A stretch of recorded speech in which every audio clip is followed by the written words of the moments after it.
innovación y tecnologías libres para esta sesión. Vamos a hablar sobre las TICs y su impacto en el ambiente. Recordar que estas sesiones son públicas, así que no tratar temas privados, prender la cámara, ¿están de acuerdo? En esta ocasión nos acompaña Julie Betín y Plácido Silva.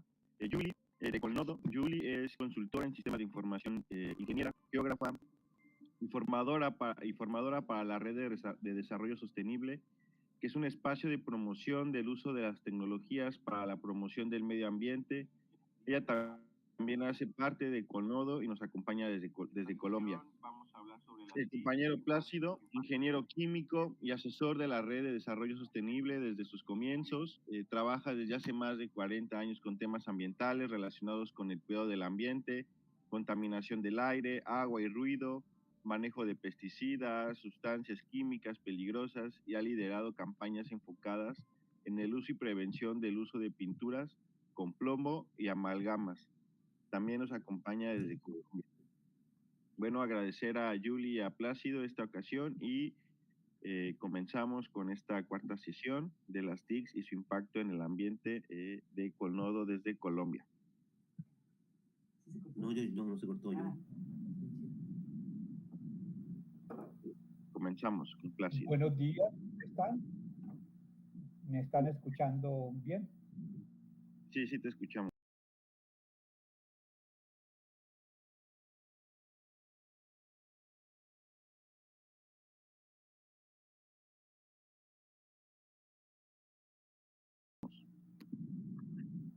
Bueno, hoy vamos a hablar desde Colnodo y la red de desarrollo sostenible sobre el impacto de los residuos de aparatos eléctricos y electrónicos, los famosos RAE. Hace unos días hubo unos eventos sobre el derecho que tenemos a reparar estos aparatos. Pues empecemos con el concepto de qué son los RAE, ¿no? Y entonces, ¿cómo los clasificamos? En Colombia tenemos ya una política de manejo de todos estos residuos. Entonces, acá se ha clasificado en dos grandes grupos inicialmente, que son los aparatos domésticos o electrodomésticos, que comprenden lavadoras, neveras, licuadoras, radios, todos esos tipos de aparatos que normalmente usamos en la casa. Claro, ahora le agregamos a los que usamos en la casa los computadores, los celulares, todos esos, pero esos están clasificados dentro de los equipos profesionales, se pueden decir. Y hay otros que están dentro de los profesionales, que son los industriales, todos los aparatos que usan los hospitales, la industria para hacer diagnósticos, y esas clasificaciones lo que hacen es facilitar la correcta gestión y disposición o disposición de esos aparatos. Dentro de ese proceso en Colombia, cuando se hizo esa ley allá, o esa política en el año 2010, se Disculpa, Plácido, que te interrumpa, perdón, que te interrumpa, pero creo que no estamos viendo tu presentación. ¿Estás compartiendo? Sí, está compartida. Pero no la vemos. ¿Podrías intentar descompartir y volver a compartir de nuevo? Otra vez ponerla. Sí, por favor. Está compartiendo. Aquí me parece que estoy compartiendo la pantalla. ¿Si ahí la ven o no? No, si gustas nos las puedes compartir también. Julie, por favor, se las envía. Yo puedo presentar y de acuerdo a lo que vaya hablando Plácido, yo puedo ir cambiando las diapositivas de él entonces. Cuando la cambia, también. Bueno, dentro de esa clasificación que se hizo en Colombia para determinar esa política, se encontraron 1.128 tipos de aparatos eléctricos y electrónicos, y eso fue en el año 2010. Entonces, imagínense qué es lo que tenemos ahora después de 12 años. Todo ese abanico de productos se han, creo que, triplicado. Entonces, esa ley, esa política nos facilita poder escoger poder depositar en determinados sitios los aparatos de una forma que ojalá lleguen a un destino que sea aprovechable o que lo manejen de la mejor forma en que afecte menos al ambiente. ¿Qué pasa hoy? ¿Qué tenemos que agregar a esa lista? Todo lo que son los carros eléctricos, los paneles solares, todos los molinos generadores, todo eso es de la industria. Y además tenemos que sufrir con el tema de la famosa obsolescencia programada. Hay una cosa curiosa cuando se hizo o se empezó a hablar de eliminar el plomo para evitar los efectos en la salud. La única industria que nunca puso objeción a ese cambio fue la industria electrónica. ¿Qué hace el plomo en los aparatos eléctricos y electrónicos? Es una mezcla entre plomo y estaño para soldar todos los cables y todos esos componentes dentro del aparato. Resulta que al eliminar el plomo, nos queda unas mezclas de estaño que hace la función, pero no tan eficiente como la hacía el plomo y el estaño, la mezcla.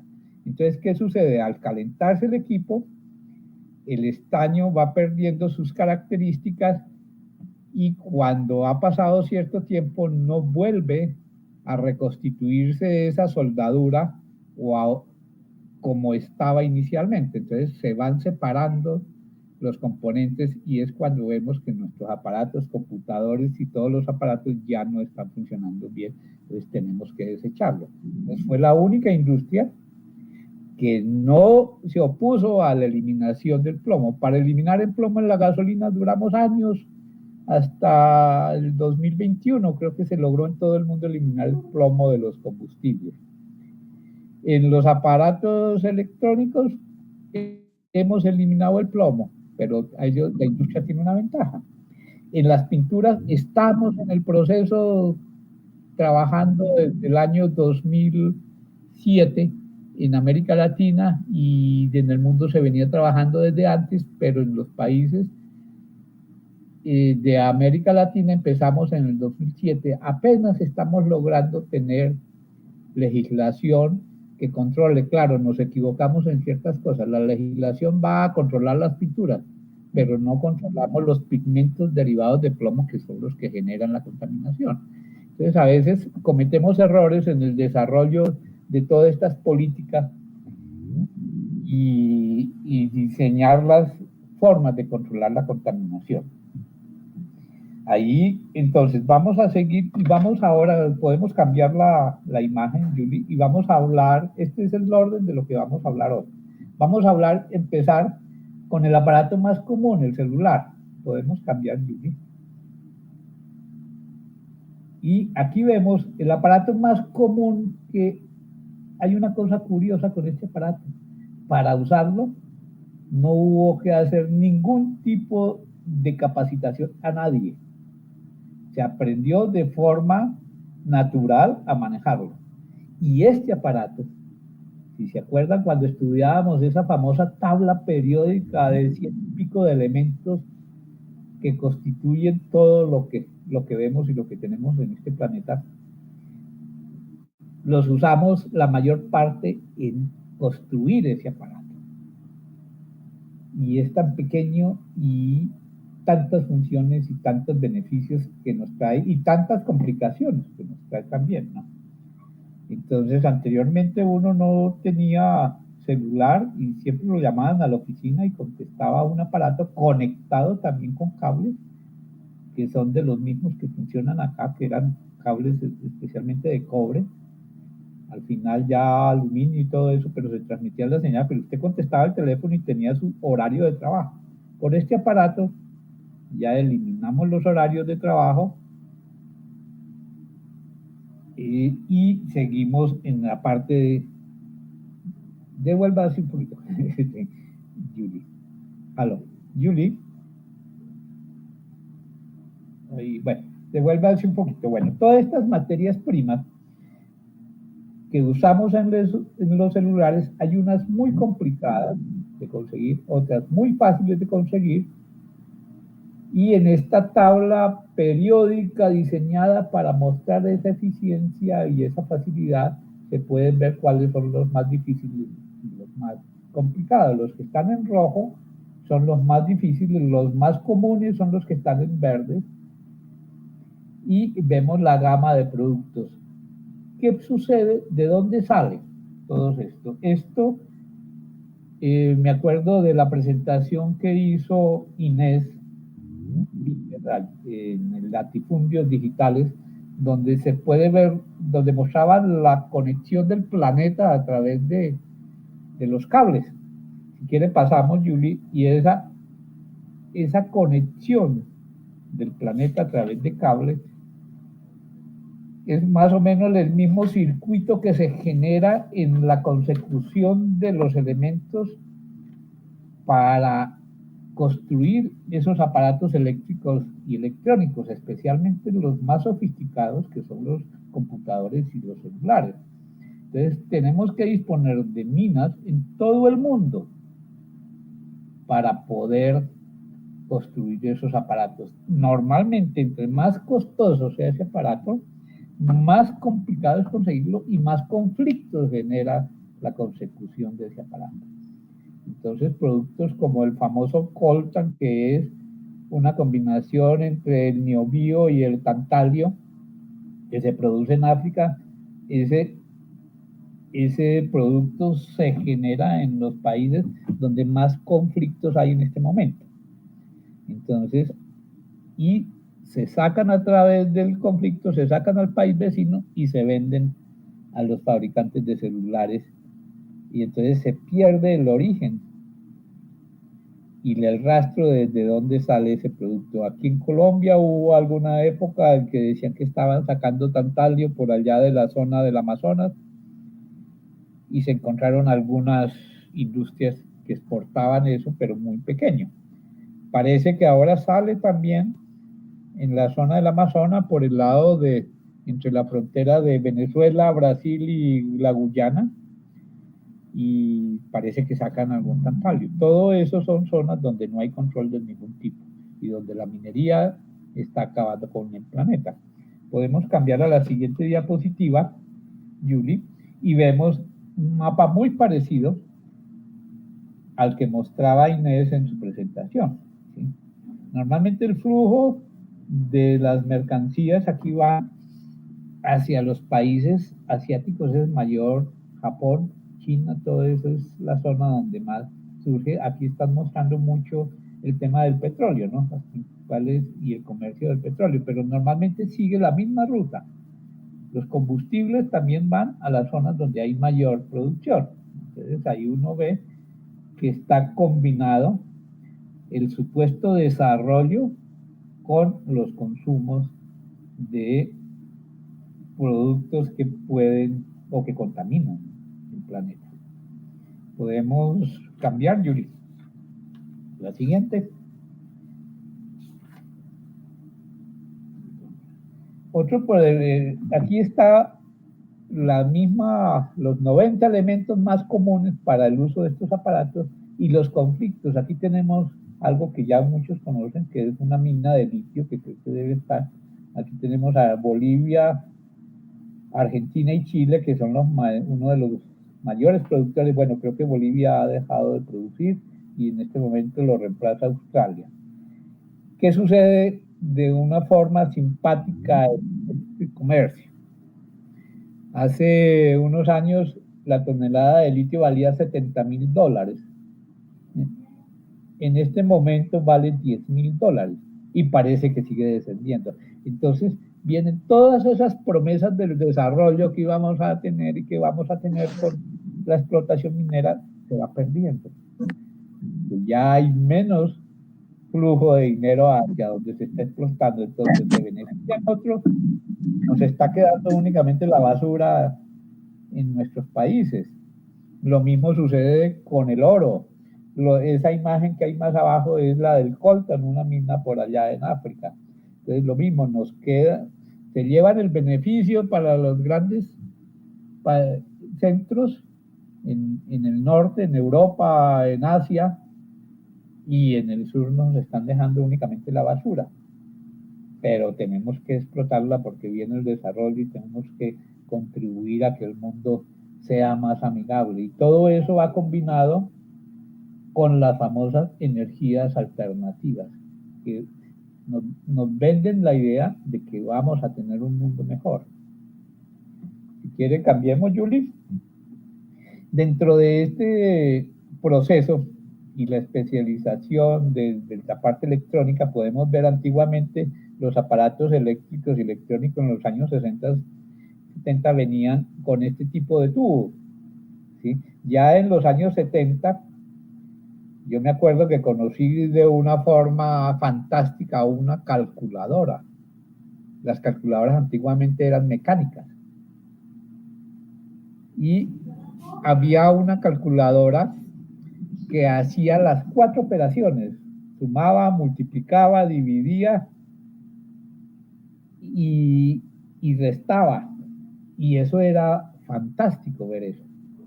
Y a medida que se fue desarrollando la electrónica y la investigación que se hizo, nos llevó a los famosos celulares, donde todo es compacto. Y como les decía, en estas semanas anteriores había un proyecto o hay una campaña en el mundo para que tengamos la opción de reparar. Pero es que cuando vamos a reparar un teléfono celular, tenemos que ser muy técnico por lo pequeño que es. Entonces ya no podemos reparar un aparato como los que teníamos en los años 60, que la gente aprendía a repararlo y no tenía que tener ninguna capacitación. Ahora se requiere tener elementos técnicos suficientes para poder reparar un celular. De resto, vamos acumulando celulares y seguiremos acumulando celulares guardados o los llevamos a los depósitos de la industria que lo reciben. Muchas veces no sabemos a dónde van. Hay una investigación de una organización que puso GPS en impresoras que desechaban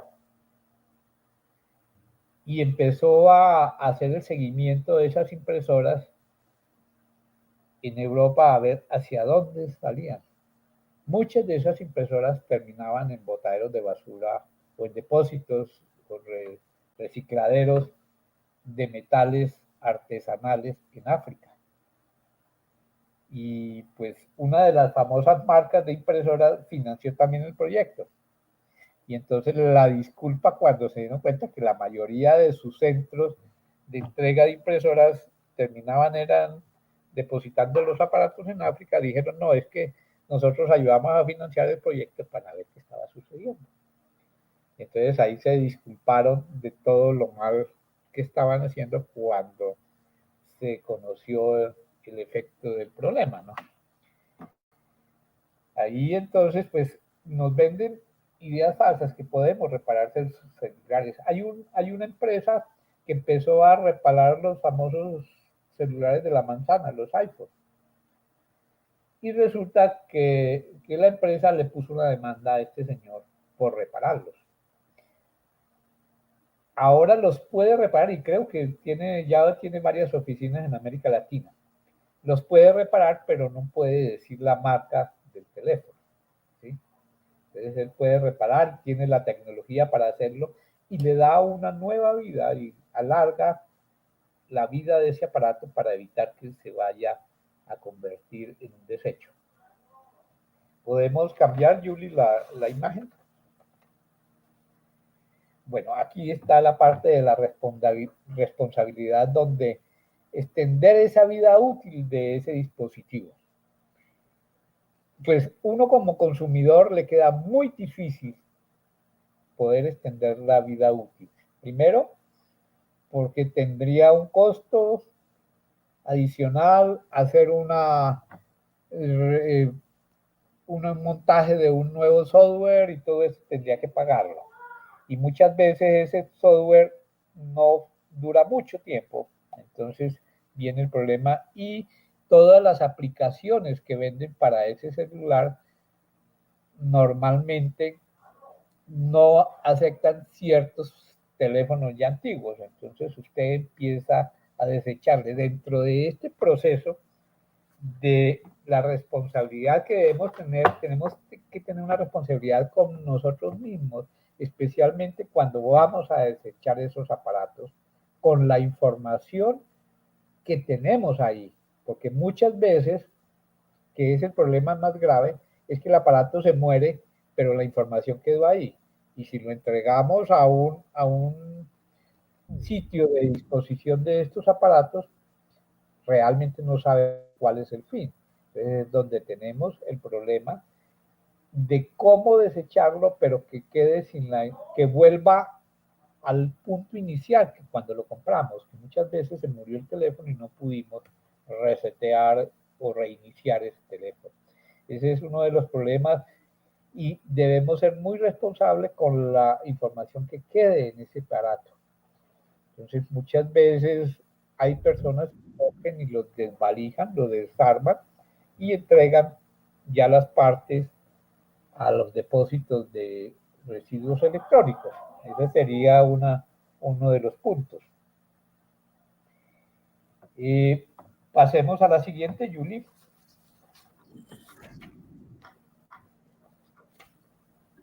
Aquí está el tema de las falsas promesas. Todos estos, el informe que hemos hecho sobre un mejor clima, un mejor ambiente, pero para tener esos molinos de viento generadores de energía, esos paneles solares, necesitamos aumentar como 400 veces la minería en este planeta.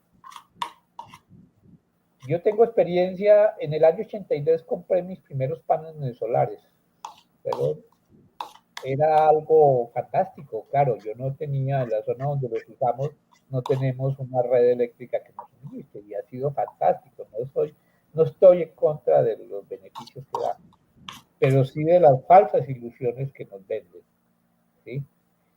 Yo ahora en estos días leía el problema que se causa la construcción de estas granjas solares que están diciendo en el tema, en las zonas de los desiertos, cómo se cambia el clima y cómo se va a afectar todo el entorno en esa zona. Entonces, eso es importante tenerlo en cuenta y no quedarnos solamente en lo que nos dice la publicidad. Tenemos que investigar un poco más, ir más allá a ver qué está pasando. De esos paneles solares que compré en el año 82, todavía los tengo guardados, no funcionan ya, están en el mismo sitio donde los instalé, no los he quitado porque no sé qué hacer con ellos. Entonces es mejor que estén quietos ahí que bajarlos del sitio donde están. Hay otros nuevos, pero esa duración de esos nuevos son 20 años nomás.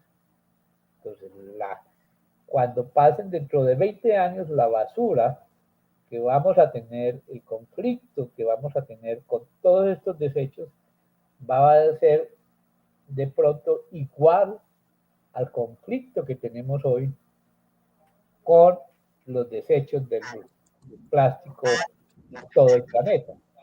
Entonces, a veces no pensamos en qué va a suceder mañana. Claro, muchos dirán, no, yo ya no estaré en esa época, en este momento necesito vender los paneles y vivir sabroso y no más. Entonces, pero no estamos pensando en la sostenibilidad de este planeta. Aquí en Colombia tenemos un parque eólico que ya cumplió su vida útil. Entonces, el problema es qué se va a hacer con esas aspas. Las aspas de los molinos de viento tienen 60 metros de longitud.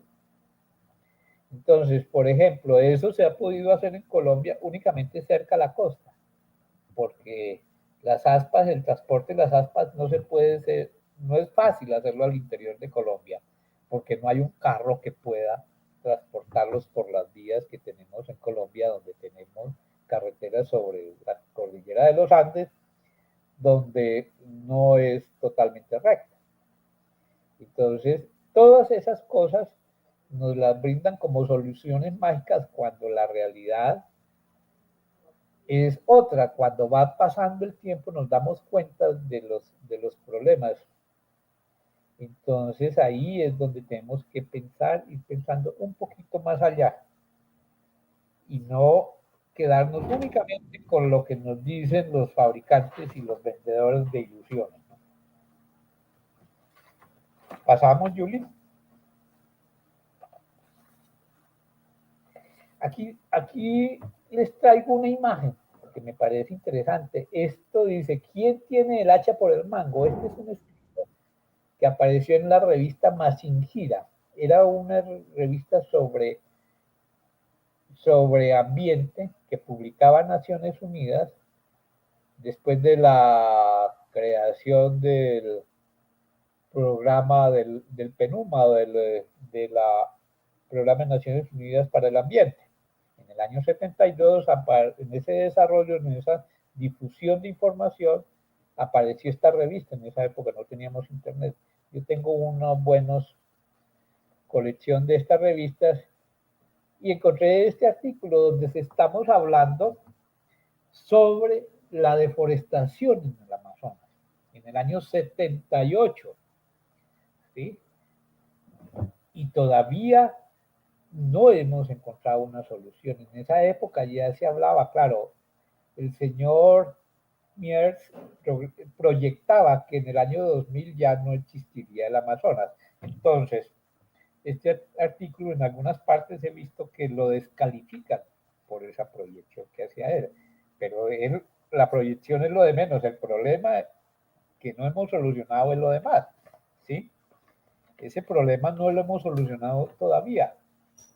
Y todavía estamos en el problema del Amazonas, estamos destruyendo el Amazonas y esas cosas es parte de lo que de los problemas que tenemos que no los vemos y hoy estamos en la, en el convenio, en la reunión de las partes del convenio de biodiversidad en Cali, hablando de lo mismo. Y esto va a ser 50 años dentro de 4, tiene 46 años este artículo donde no hemos cambiado. Habla también de las aldeas, el último recurso, cómo hemos destruido los conceptos de unidad en las comunidades, ¿sí? Por también la importación de información de otros sectores que, como decía, es bueno estar conectado, pero a veces no es tanto estar tan conectados, porque no sabemos cómo destruimos nuestras costumbres y nuestras capacidades de desarrollo y nuestra información ancestral, nuestras formas de resolver los problemas en nuestra comunidad los vamos perdiendo también. Entonces, a veces nos toca buscar escritos, nos toca buscar archivos, a ver, que a veces no los tenemos ya o los hemos destruido porque hoy pensamos que todo es guardarlo en la nube, pero esa nube tiene un costo y esa nube tiene un costo que esa información puede irse para otra parte donde y no la volvemos a encontrar, ¿sí? Entonces, todo eso son causas y consecuencias de todos los efectos que nos pueden causar todos estos aparatos eléctricos y electrónicos. Hay problemas sociales, hay problemas de conocimiento, hay problemas de salud y problemas en el ambiente por todo el manejo de estos aparatos. Entonces tenemos que ir un poquito más allá de solamente decir estamos conectados y podemos compartir información. Entonces hay muchas cosas que nos irán afectando en la forma como estamos manejando estos aparatos. Sigamos, Julie. Aquí hay otra parte, es la responsabilidad, lo que está sucediendo con todos, el origen de estos recursos y estas fuentes en el planeta. Entonces se habla mucho de la debida diligencia. es la responsabilidad y el riesgo, esa responsabilidad.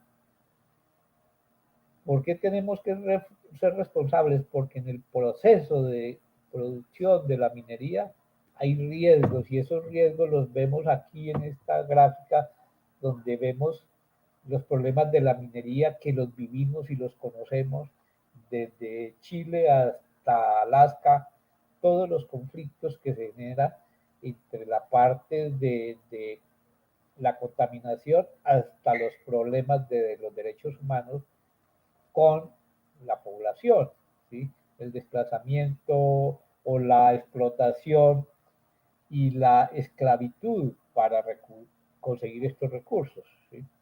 Y todo eso viene aliado lo de minería con el comercio y entonces el comercio tiene que defenderse y entonces viene con el apoyo de los grupos armados y cuando esos grupos armados pueden ser del Estado, los legales del Estado o los ilegales patrocinados por los mismos comerciantes. Y después viene todo el proceso de la transformación, el lavado de dinero, donde hemos visto noticias donde se acusa a Apple de comprar oro procedente del Amazonas, ¿sí?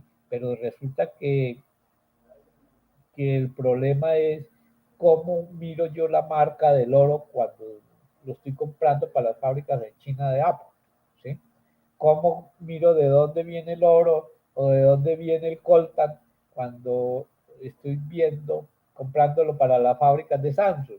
¿Sí? Entonces todo eso pero es parte de este riesgo y la responsabilidad en que debemos ser todos, debemos tener todos. Muchas veces cuando compramos el celular no miramos ni de dónde ni cómo fue que lo fabricaron. Y este tema de la debida diligencia, pues yo lo traduciría como lo que debemos hacer bien. El problema es que siempre pensamos que los que deben hacer las cosas bien son los demás, no uno. Y nos saltamos muchas cosas que pueden causar problemas a los demás. Entonces, pues ahí es donde debemos pensar. Los temas, hay un tema, por ejemplo, la energía hidroeléctrica, se habla mucho de que es una energía amigable con el ambiente. Pero yo he vivido el problema acá en Colombia con el conflicto con las hidroeléctricas y los problemas que causan esas y las amenazas que hacen esas hidroeléctricas cuando uno se opone a ciertas formas como manejan las cosas, ¿sí? Entonces, esa energía hidroeléctrica tampoco es que sea amigable con el ambiente, porque si miramos el debido proceso, pues hay problemas de violación de derechos humanos y el conflicto y el efecto que produce. Además, si al agua le pusiéramos un precio, esa energía generada por esas hidroeléctricas sería muy costosa y no se podría usar. En ese tema de la energía yo creo que debemos pensar un poquito más allá con las satanizadas energías atómicas. ¿Qué sucede? ¿Por qué se satanizó la energía atómica? Porque es que las centrales nucleares se construyeron para producir armas. Ese fue el concepto con que se hizo. Y el subproducto es la energía. Entonces, desde ese punto de vista, pues es mala. Pero resulta que es que podemos producir energía atómica no solo con otros productos que no sea el uranio. Y que esos residuos que producimos energía, pero que no nos queden residuos para fabricar armas. Ese concepto se está cambiando, se está trabajando. Desafortunadamente, el dueño de esos proyectos es el señor Bill Gates, ¿sí? Y hay una empresa que es de las más adelantadas en el tema que se llama TerraPower y es la que va a manejar el tema de las energías alternativas atómicas. Y ese sí sería una solución, yo creo, donde habría menos minería, menos conflicto y las estaciones de generación serían muy pequeñas, ¿sí? Y no tendríamos todos estos conflictos que se están generando y las cadenas del conflicto, porque es que es una cadena en la minería hasta que se llega a la instalación de las famosas granjas solares. Sigamos, Julie. Aquí hay una referencia a lo que les hablaba ya de los problemas de iPhone y de Samsung. Y pues yo especialmente la idea de esta charla es crear una serie de inquietudes para que sigamos investigando más sobre estos temas y no nos quedemos únicamente en la primera noticia que vemos. Se genera mucha información, pero hay que mirar los dos lados. Creo que todos tenemos, no somos imparciales por muchas razones, ¿sí? Entonces, esa parte tenemos que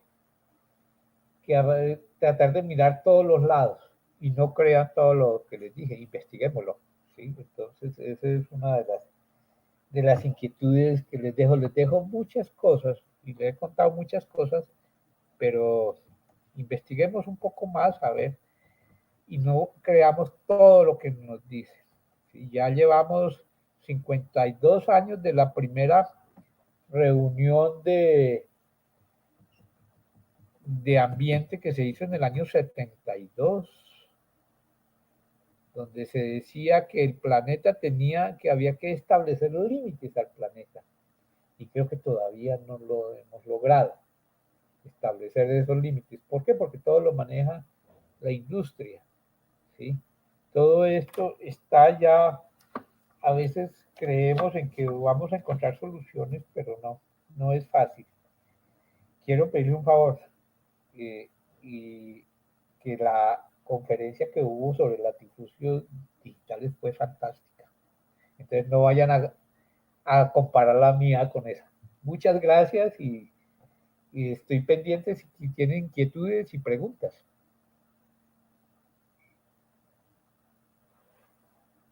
Julie, pasemos la otra, la última diapositiva está el correo y la red de desarrollo está.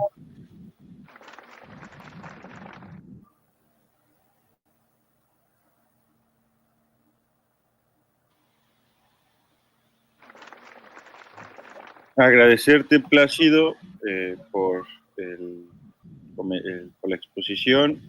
No sé si hay alguien que tenga alguna pregunta, algún comentario, o tú, Julie, vas a tener igual algún espacio.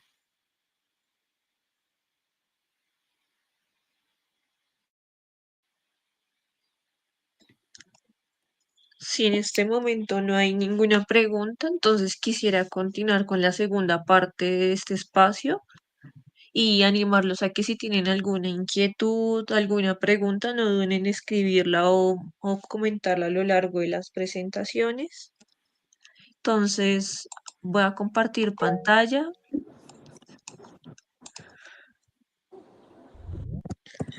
Ori tiene una pregunta.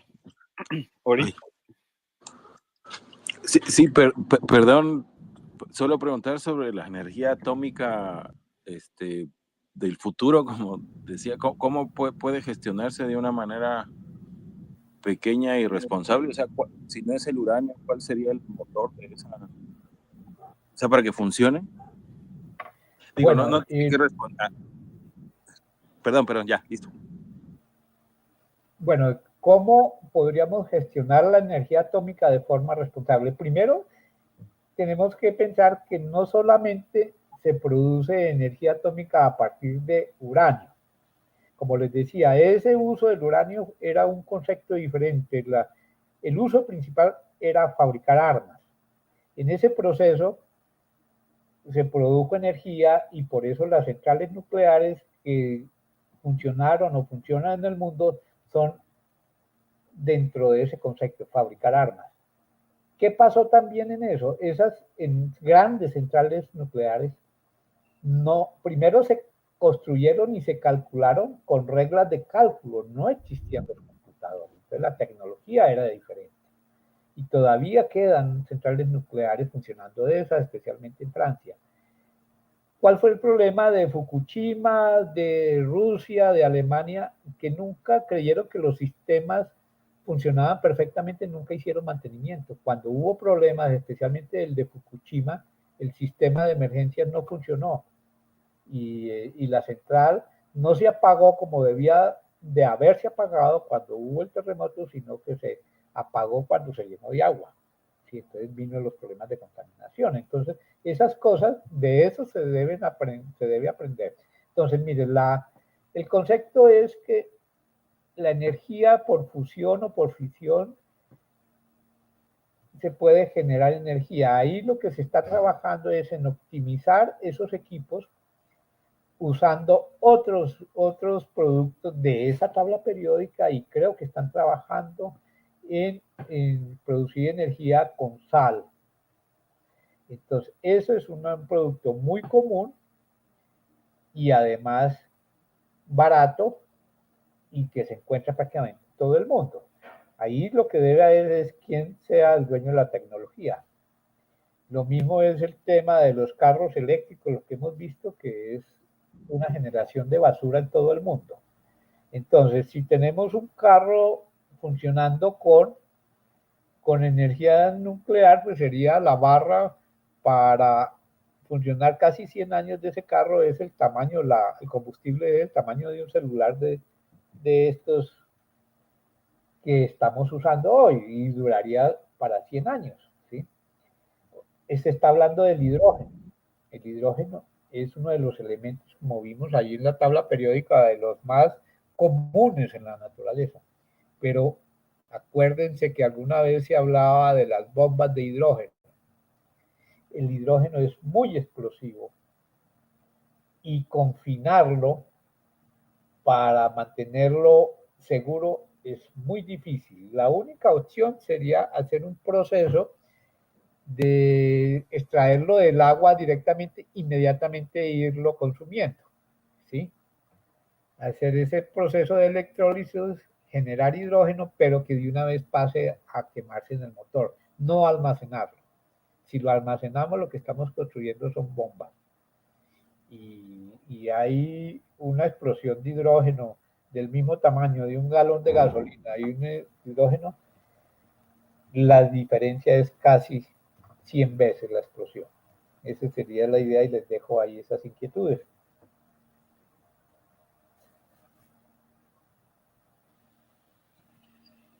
Agradecerte, Plácido. ¿Alguien tiene algún otro comentario, alguna otra duda, pregunta? Si no, para ya poder seguir con Julie.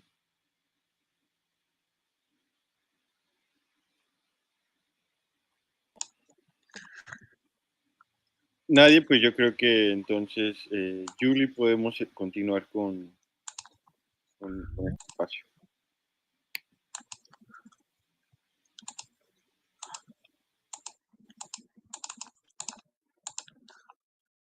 Bueno, buen día a todos y todas. Quisiera si me confirman si están viendo mi pantalla en este momento. Sí, sí te confirmamos. Vale, entonces, sí se está viendo, ¿sí? Sí. Sí. Dale, gracias. Entonces, ya Plácido nos compartió un contexto general de todas las dimensiones que hay detrás, no solo del tema de los residuos electrónicos, sino puntos de vista políticos, sociales, económicos y culturales que también hacen parte de esos impactos que están dentro de las TICs. Entonces vamos a llevar esta segunda parte más como un tipo de reflexión sobre elementos que utilizamos cotidianamente entre nuestras labores para ir aterrizando más esas ideas de qué podemos hacer nosotros desde nuestros roles actuales.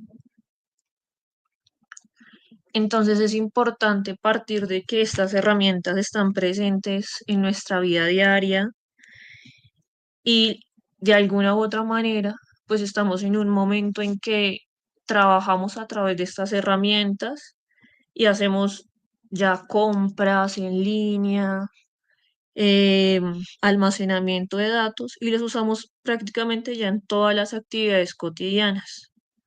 Entonces no solo estamos hablando de compartir recursos, procesar datos y almacenarlos, sino que ya hay un montón de dispositivos disponibles a, a nuestro alcance para hacer uso de ellos. Entonces esto nos lleva a hablar de un nuevo concepto y es que actualmente hablamos de una sociedad de la información y no solo porque la materia prima ahora es la información, sino porque hay un gran auge en que nos conectemos a través de estos dispositivos, haya flujo de información, hayan servidores masivos, software, servicios de educación, de salud y un montón de recursos que tenemos ya es a nuestro alcance. Esto, sin embargo, pues tiene sus pros y sus contras, porque como sabemos, pues no todo el mundo tiene acceso a estos medios. Sin embargo, pues estamos en una época en que este aumento y este gran volumen de información hace que él a veces siga generando mayor consumo de estas herramientas, hay mayor flujo de información y llegan nuevas herramientas como la inteligencia artificial. Entonces, ese concepto de sociedad de información también se empieza a enlazar con ese concepto de sociedad de consumo y cómo realmente desde el uso que le damos diariamente a estos dispositivos y la apropiación sobre ellos es la que puede llegar a determinar qué tanto impacto no pueden generar. Entonces es importante que partamos de que así como las TICs nos están entregando beneficios positivos en los entornos en que los trabajamos, pues también hay impactos negativos, ¿no? Entonces, es como empezar a tener esa postura de que un impacto puede ser positivo o negativo, también dependiendo del uso en que los estemos brindando, em, la responsabilidad tanto consumidores como propietarios de estos dispositivos. Entonces, yo pongo aquí algunos ejemplos de impactos positivos, como ya los venía mencionando, conectividad, aplicativos para herramientas sostenibles de agricultura, de monitoreo ambiental, pero detrás de ese uso diario que le estamos dando a estas herramientas, el flujo de información, los servidores detrás de ellas y todas las plataformas que manejamos, pues están generando muchas emisiones de carbono, estamos generando muchos desechos electrónicos y obviamente el consumo de energía en este momento va en aumento. Entonces, es necesario que demos como un paso atrás y que replanteemos la manera en que nos estamos relacionando y cómo estamos mirando estas tecnologías de la información, ¿no? Que identificar que las consecuencias no solamente son ambientales, sino que en términos económicos, sociales también existen. Y que digamos nosotros desde esta posición de replicadores de conocimiento con comunidades dentro de nuestras mismas organizaciones, podemos empezar a generar pequeñas acciones de reflexión y de conciencia para que todos empecemos a tener como un mejor uso de estas herramientas.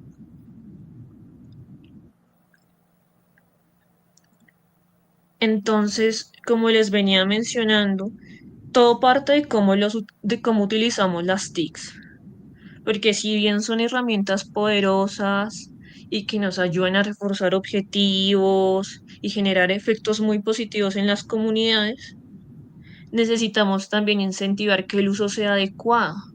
Y el uso adecuado va de la mano de la apropiación, cuando una persona deja de usar el teléfono simplemente para las actividades normales y entonces identifica que a través del teléfono yo puedo, no sé, puedo apropiarme de esta tecnología también para hacer el bien, compartir, no sé, información también sobre el mismo manejo del dispositivo, y empezar a identificar que, bueno, tal vez el uso de los aplicativos constantemente, 24 horas al día, pues está generando un impacto, pues podemos empezar a tomar acciones pequeñas que ayuden a mitigar eso. Entonces, algunos de esos impactos están muy relacionados. Dime, ¿alguien quiere hablar?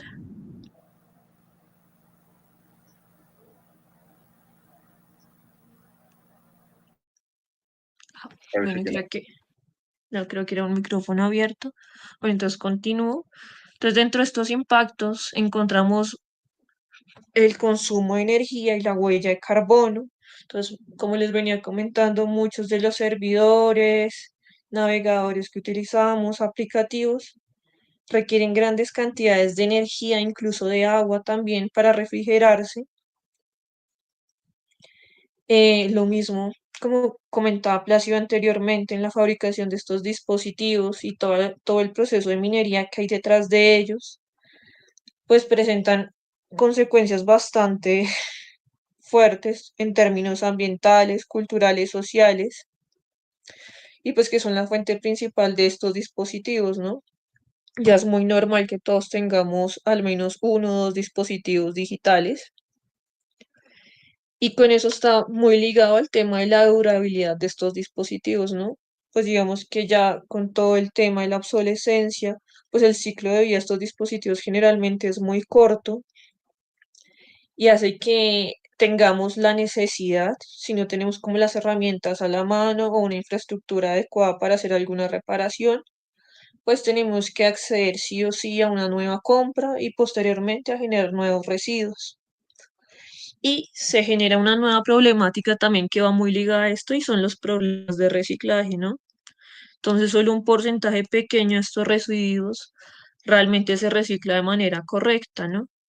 En muchas ocasiones, pues, un mal manejo o prácticas inadecuadas a la hora de manipular estos dispositivos puede generar que haya liberación de sustancias nocivas al ambiente, ¿no?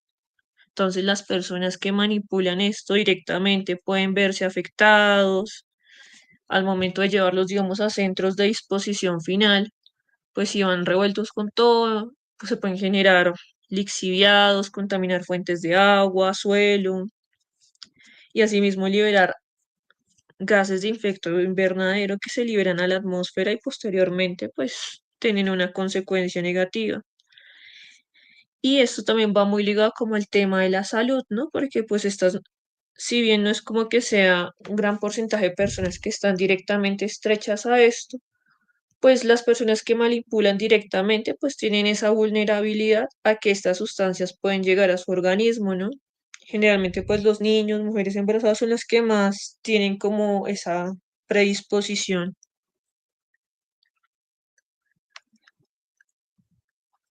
Y entonces ahí sale un nuevo concepto que ya venía mencionando y es como el tema de la huella de carbono, ¿no? Entonces la huella de carbono se puede definir pues no solo como un tipo de indicador de impacto, sino también como una forma en que nosotros podemos evaluar o calcular el volumen de gases de efecto invernadero que producen esas actividades económicas o actividades del día a día.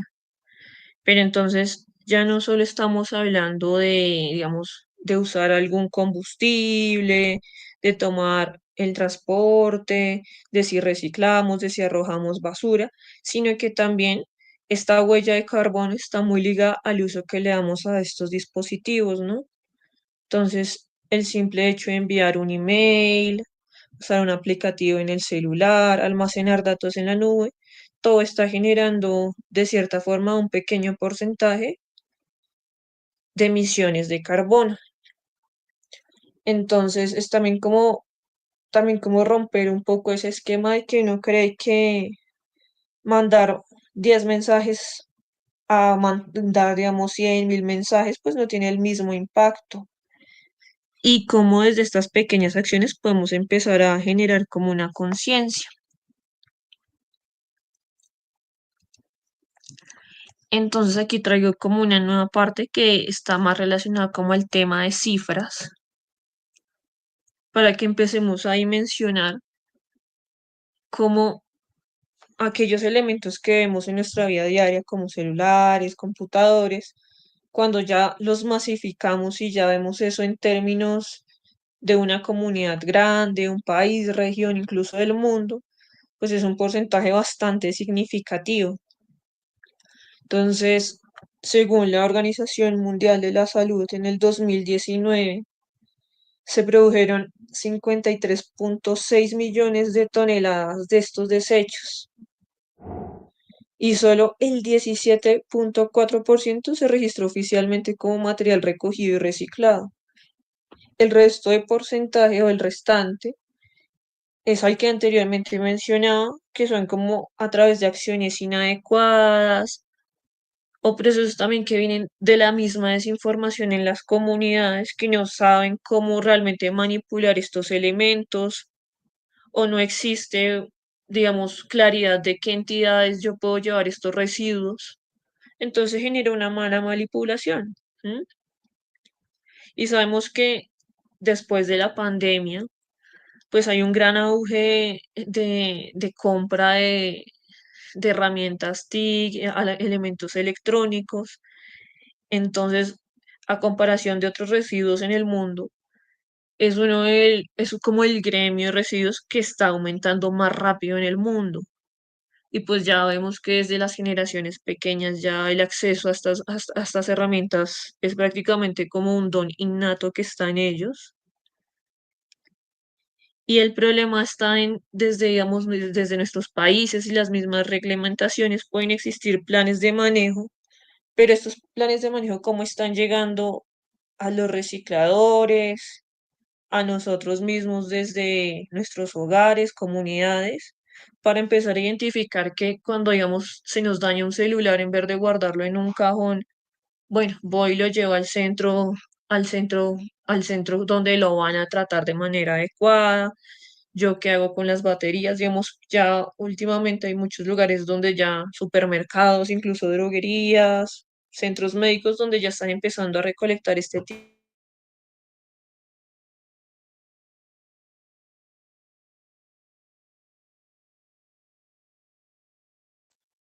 y de divulgación también de cuáles son las prácticas y las actividades correctas para manejar este tipo de residuos. No sé si alguno de ustedes tiene alguna experiencia dentro de sus territorios o conocen algo relacionado con el tema de reciclaje de residuos electrónicos.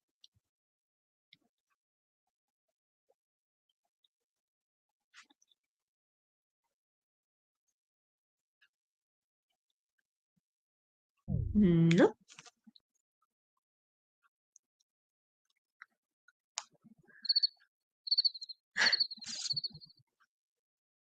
Bueno, entonces aquí es donde ya viene una de las primeras pautas. Entonces, ¿por qué no nos tomamos, digamos, la tarea de investigar si de pronto dentro de nuestras comunidades y dentro de los territorios hay alguien que tal vez ya está trabajando esto de manera local, algún lugar de recolección de residuos electrónicos, o si ya hay alguna iniciativa de un taller de reparaciones,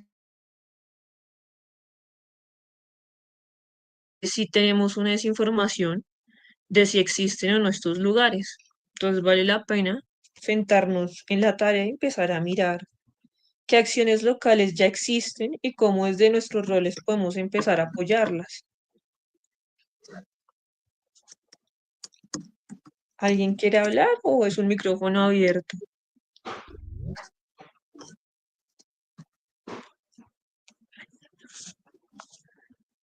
Bueno, entonces va a No, todo continuar. bien, todo bien.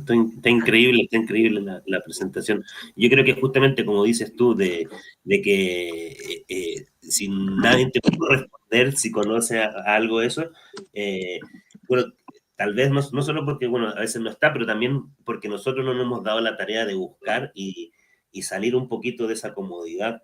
Entonces, creo que está súper bueno el mensaje para todos, de que, pues sí, también pongamos las pilas, no esperamos de que todo nos lo entreguen ahí. Entonces, buenísimo, buenísimo. Listo, continúo. Entonces aquí viene otro campo también de reflexión, correo electrónico. Yo sé que es muy normal en el día a día que todos mandemos muchos mensajes, pues por temas laborales, personales, ya hay suscripciones comerciales y realmente pues ya a todo uno a veces le da por defecto y uno queda ya suscrito a un montón de páginas. Pero entonces aquí viene otro punto y otro paradigma y es que los correos también consumen y liberan CO2. No solo tanto, no solo en el proceso de enviado, almacenamiento o después de que lo revisamos, sino que los centros de datos donde están almacenados todos estos correos consumen energía. Y entre mayor volumen, pues mayor cantidad de energía. Y pues a veces hasta el simple correo que está guardado en spam está consumiendo. Entonces, digamos, hay muchos estudios alrededor de esto, de diferentes países. En algunos hablamos de que la circulación de correos puede llegar a equivaler a la huella de carbono producida por cerca de 890 millones de automóviles en un año. Entonces, si mencionamos eso, que ya estamos en la sociedad de la conectividad y de la información, entonces es un gran impacto. Entonces, aquellos correos que incluso no leemos se están consumiendo y muchas veces los dejamos sin leer en la bandeja de entrada. Pero entonces aquí es donde viene la otra invitación. Entonces, si tenemos correos electrónicos innecesarios, podemos eliminarlos.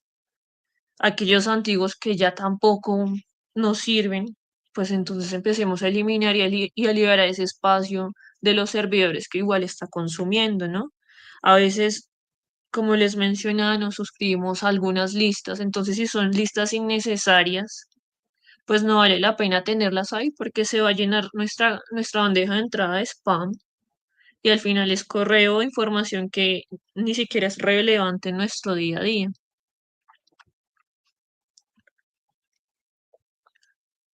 Entonces, no sé si alguno sabía este tema del correo electrónico.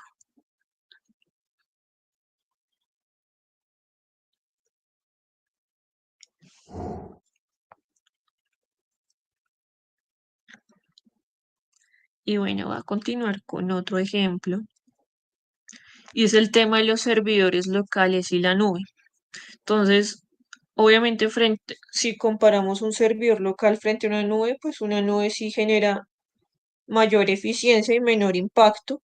Sin embargo, ambos necesitan energía y ambos necesitan no solo para operar, sino para el tema de almacenamiento, ¿sí? En el caso de los servidores, ellos necesitan una refrigeración constante para que no se sobrecalienten por todo el flujo de información y almacenamiento que están llevando a cabo. Entonces, digamos, hay estudios que dicen que incluso los servidores de Amazon, Google, YouTube son los que mayor huella de carbono en este momento están generando, a pesar de que ya hay procesos más sostenibles y todo, pues las cifras son bastante, o sea, sí impactan a uno. Más adelante les muestro una gráfica y claro, entonces, si tenemos en cuenta que después de la pandemia, pues todo el tema de teletrabajo aumentó, compras en línea, entretenimiento en línea, entonces hay un aumento muy significativo en los últimos años de almacenamiento y datos en la nube. Entonces, si nosotros seguimos almacenando, o utilizando esto sin tener, digamos, como una dimensión de realmente lo necesitamos guardar esto en la nube, o necesitamos hacer tantas consultas, no sé, tenemos que ver el mismo video en YouTube tantas veces en vez de simplemente descargarlo y verlo de manera local. Entonces empieza a abrir como la pauta para esas pequeñas reflexiones. Entonces, digamos, teniendo en cuenta que ustedes van a llevar a cabo como un proceso, tengo entendido como de un servidor local y uniéndolo como con la charla de hace 8 días sobre el tema de almacenamiento de datos y organización. Entonces es muy importante que cuando empiecen a hacer ese ejercicio, se pregunten la manera más eficiente y administrarlo de la manera correcta, ¿no? Entonces empezar a guardar aquellos archivos que realmente son importantes para ustedes y a veces, no sé, tenemos una costumbre, es como guardar la copia de la copia de la copia, entonces evitar eso y solo subir una. Eliminemos esa información que no necesitamos dentro de la nube y también como repliquemos eso dentro de nuestras organizaciones, de cuál es la manera correcta de usar la nube, que no es guardar por guardar, sino administrar también este tipo de herramientas. Igualmente, pues digamos, este tipo de servidores, pues también, pues digamos, ya con un desarrollo más avanzado y un acompañamiento pueden migrar o ser híbridos y tener como alguna fuente de energía alterna como paneles solares, como para que no sea simplemente energía eléctrica.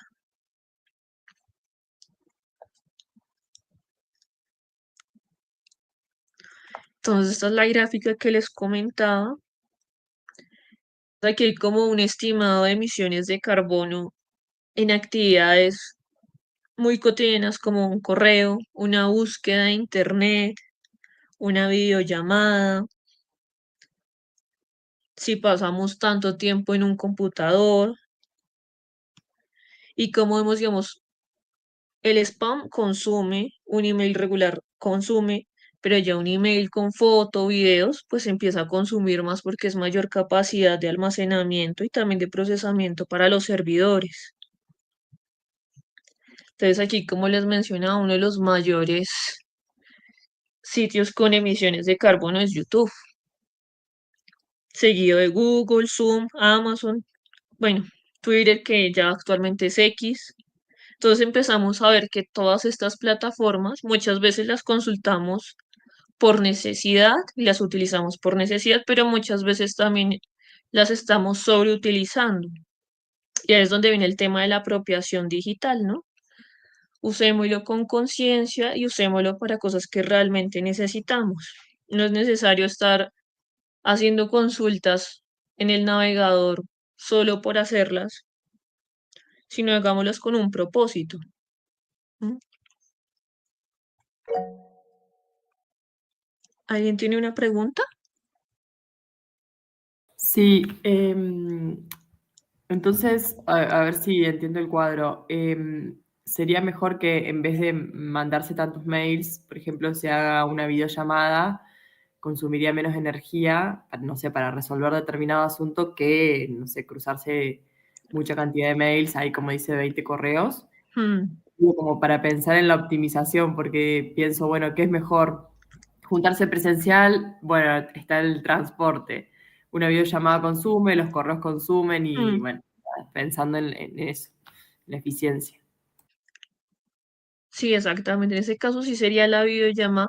Y sin embargo, ahí es como otra cosa. A veces tenemos como ese hábito de que respondemos un mensaje simplemente con muchas gracias o entendido. No sé cómo buscar un mecanismo más eficiente como para resolver esos pequeños mensajes de confirmación que a veces pues realmente no son tan necesarios, ¿no?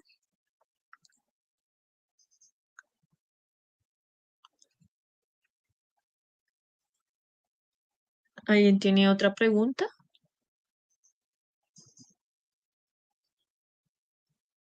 Hay una pregunta que nos mandan desde Radio 8 de Octubre que tiene que ver con una consulta técnica sobre los celulares, pero yo siento que la dejamos para el final. Listo. Está muy interesante lo que estás comentando.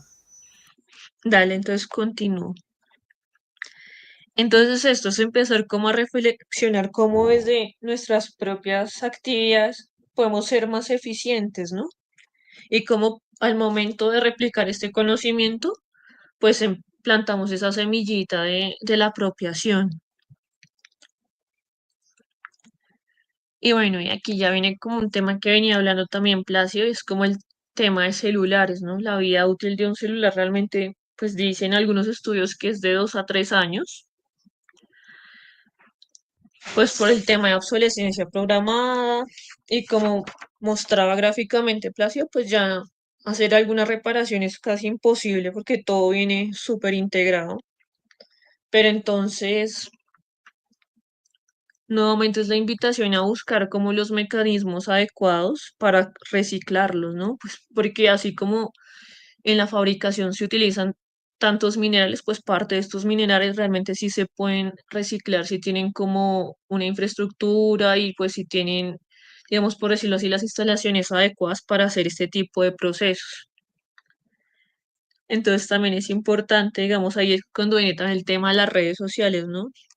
Si bien sabemos que el celular ya tiene un impacto desde su fabricación, pues el uso también tiene un nuevo impacto y es que el tema de flujo de fotos, videos y redes sociales también está consumiendo mucho, mucho. Entonces ahí es donde a veces pasamos un día completo en redes sociales por entretenimiento, pero pues realmente es como empezar a migrar nuevamente como a esas prácticas cotidianas en que pues no necesitamos estar todo el día en el celular, podemos compensar con otro tipo de actividades, porque realmente si estamos en un momento en que hay mucha dependencia de redes sociales y todos son redes sociales. ¿M?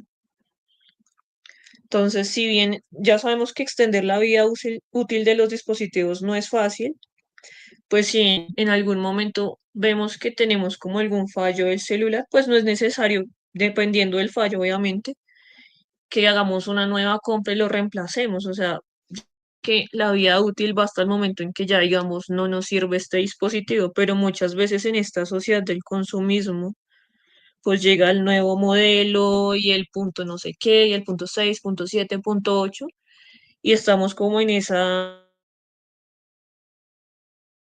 porque tiene una mejora en tal aplicativo, en tal funcionalidad, entonces también es como una invitación a eso. Ujú. A veces las mismas actualizaciones automáticas que no son tan necesarias se pueden desactivar y eso genera que haya menos consumo. ¿M? Y sí empezar como a identificar esos puntos, esos lugares dentro de nuestros territorios que sirven para la disposición de estos residuos. Y aquí viene una muy importante y muy utilizada, y es la inteligencia artificial. Y pues todos sabemos que estamos en un auge muy grande de que ya hay asistentes virtuales para crear videos, diapositivas, el famoso chat GPT. Y claro, en ese auge pues hay un incremento en las consultas a estos servidores grandísimo, ¿no? Ahora, ¿cómo hacer tal cosa? Y es ChatGPT, ¿no?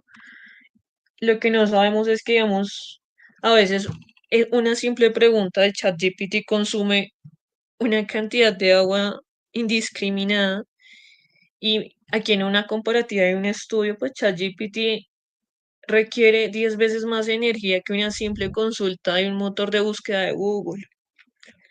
Entonces, si ya sabemos que Google de por sí está como liderando el top de los con mayor impacto, pues ya ahí mencionemos un chat GPT porque pues estamos ante un gran volumen de datos y muchos usuarios entrando al mismo tiempo a hacer consultas. Y si bien son herramientas que nos pueden facilitar y complementar en algunos casos, pues también es importante cómo las usamos, ¿no? A veces son preguntas que realmente no son necesarias o a veces simplemente le escribimos como por entretenimiento, como ChatGPT, dame la opinión sobre una película, ChatGPT no sé qué. Entonces también es como eso, cómo le estamos dando uso realmente a estas herramientas, ¿no? Y más si tenemos en cuenta como este gran impacto que están generando, ¿no? Digamos, aquí hay otro estudio que dice que si se suma el sector de la IA con las criptomonedas, están generando casi el 2% de la producción, o sea, están consumiendo casi el 2% de la producción mundial de electricidad. Y estamos hablando del 2022, entonces ahorita no sé si esta cifra, pues no encontré como algo más actual, de pronto puede ser mucho más, ¿no? Entonces es cómo empezamos a darle un uso adecuado realmente a estas herramientas y ya no sé, digamos, no conozco internamente cómo funciona ya como el tema de las instalaciones de estos servidores, pero sí sería interesante cómo averiguar realmente cómo están operando estos grandes servidores y con tal volumen de datos actualmente, ¿no? O sea, realmente sí están generando por con alguna energía alternativa, todo el agua que están consumiendo esos servidores, porque claro, con tantas preguntas ellos se sobrecalientan. Entonces, ¿de dónde están sacando esa agua? O sea, son como preguntas que quedan así en el aire para que, pues, yo puedo investigarlas, pero también ustedes queden como con esa inquietud de, ve, yo estoy preguntándole a ChatGPT tantas veces al día, realmente cuánta agua está consumiendo esas tres preguntas que le estoy lanzando a la IA. Entonces, con estos ejemplos, pues bueno, yo vengo como a dar también invitaciones y es que, digamos, hay como aplicativos en línea donde podemos calcular la huella de carbono. Y este sería un ejercicio interesante de pronto con comunidades o en la misma organización, porque pues la huella de carbono, si bien viene la parte de consumo viene, pues también es electrónica. Entonces hay herramientas como este Climate Hero online, donde pues tú generas como una especie de encuesta y respondes si tú viajas en automóvil, si enciendes bombillos, cuántas veces al día, si tienes también motocicletas, cuántas veces viajas en transporte público. Y al final te deja como una retroalimentación de cómo podrías mejorar tu huella de carbono. Entonces, un ejercicio curioso para hacerlo, invitados a que lo hagan y así como tomar como más esta potestad de reflexión y de venga, cómo podemos mejorar eso. Y ya para ir cerrando, entonces es también el tema de, pues si bien hablamos de todos los impactos, de las dimensiones sociales, económicas, ambientales, pues esto también abre como un nuevo debate y son como todos los retos y oportunidades que hay alrededor de esto. Porque si bien ya sabemos que somos una sociedad de la información, pues digamos, ya no podemos estar desligados de la información, o sea, ya la tecnología llegó para quedarse. Pero entonces, ¿cómo empezamos a hacer ese balance entre lo tecnológico y la sostenibilidad, ¿no? Cómo desde los gobiernos se pueden generar políticas y tecnologías que si bien no mitigan por completo, pues ayuden como a mejorar estos procesos y los impactos, ¿no? Entonces, digamos, todo este tema de los residuos electrónicos, ya hay normativas, hay acuerdos y ya digamos, no sé si en todos los gobiernos, Placio me corregirá, pero ya hay muchas normativas en varios países sobre todo ese tema. Es como ya también desde la parte política y administrativa también de los territorios, como empezar a hacerle ya no solo la ley, sino también como un seguimiento y que se empiecen a cumplir, ¿no?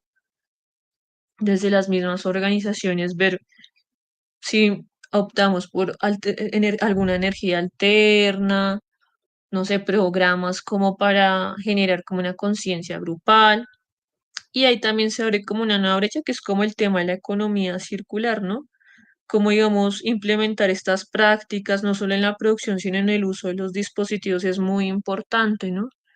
Placio compartía un documento muy interesante que justamente habla de la economía circular. Yo se la podría compartir a Nicolás más tardecito para que yo se la comparta al grupo. Y es como en estos procesos de economía circular, pues ya hay muchas experiencias a nivel de América Latina y del mundo que son de gran importancia, ¿no? Y que son prácticas que se pueden alinear tanto con las políticas como con lo que hacemos. Y otra cosa que siento que también es un pilar muy, muy importante y pues necesario es el tema de la educación y la sensibilización, ¿no?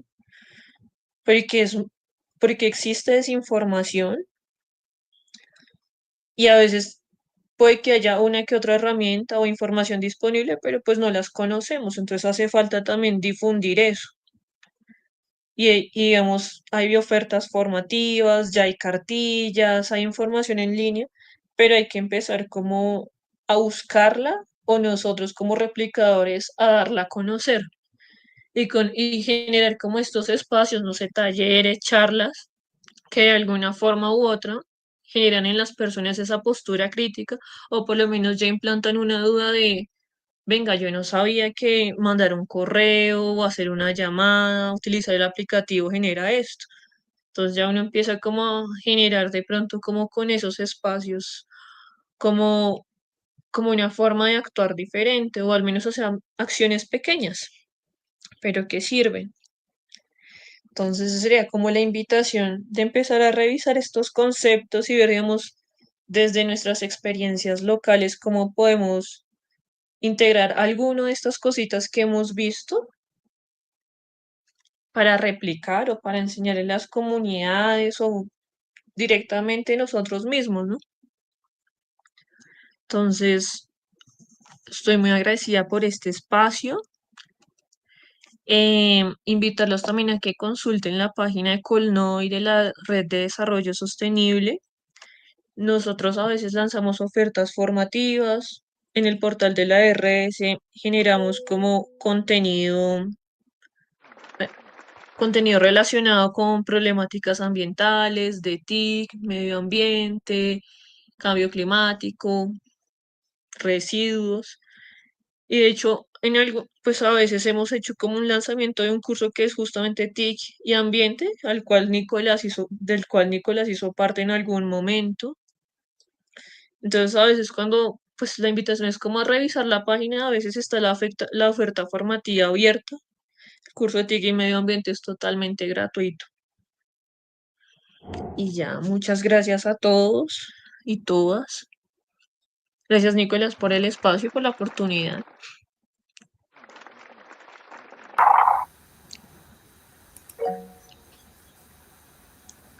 Sí, hay una pregunta que la tiro ahora, que desde Radio 8 de Octubre, desde Costa Rica, están conectados, mandan saludos, agradecen la información y preguntan si hay algún aparato, compu o celular o alguna marca o algún dispositivo que sea menos contaminante, menos violento con la naturaleza y los pueblos, mientras resolvemos este gran problema tecnológico, dicen, mientras hacemos nuestros propios celulares.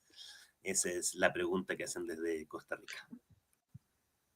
Creo que esta pregunta sería más para Placio. No sé si Placio tiene conocimiento, porque yo sí, la verdad no tengo idea.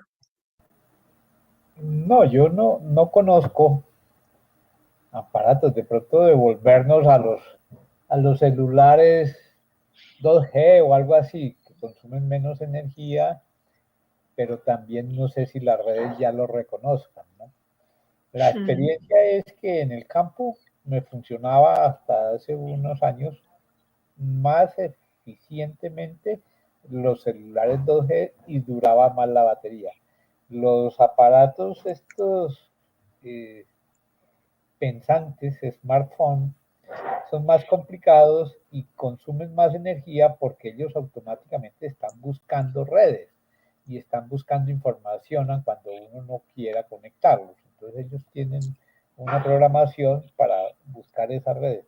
Y para mí era muy eficiente los celulares que no traían pantalla, sino únicamente para llamadas en el campo. Especialmente la duración de las baterías. Esa es la única experiencia que tengo con eso. Pues no sé cuándo podremos llegar a armar celulares. Había unos almacenes en Nueva York donde usted, de acuerdo a lo que necesitara, iba comprando las partes y armaba su celular y le daba las instrucciones. Claro, pues normalmente iba la gente a construir super celulares. Entonces, pues los sistemas de baterías tenían que ser más eficientes. Pero eso, construir su celular se puede y hay tiendas para hacer eso. En España hay proyectos de recuperación de celulares y adaptación y mejorar ciertas partes, lo mismo que en Inglaterra. Hay comunidades que se unen, hay gente especializada, lógicamente, lo que les decía, para desarmar un celular y hacer soldaduras en ese tipo de cosas, se necesita prácticamente un equipo electrónico para poder hacer esos trabajos, ¿no? Pero en Europa hay comunidades que se han unido y hacen esos procesos en la comunidad y mejoran el celular y le dan una nueva vida útil. Eso es lo único que sé más o menos de esta parte de la pregunta. Gracias.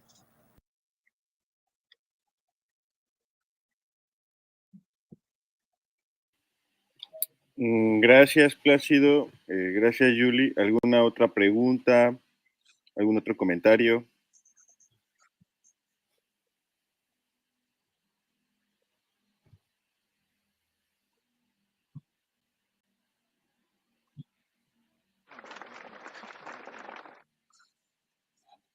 ¿Nadie?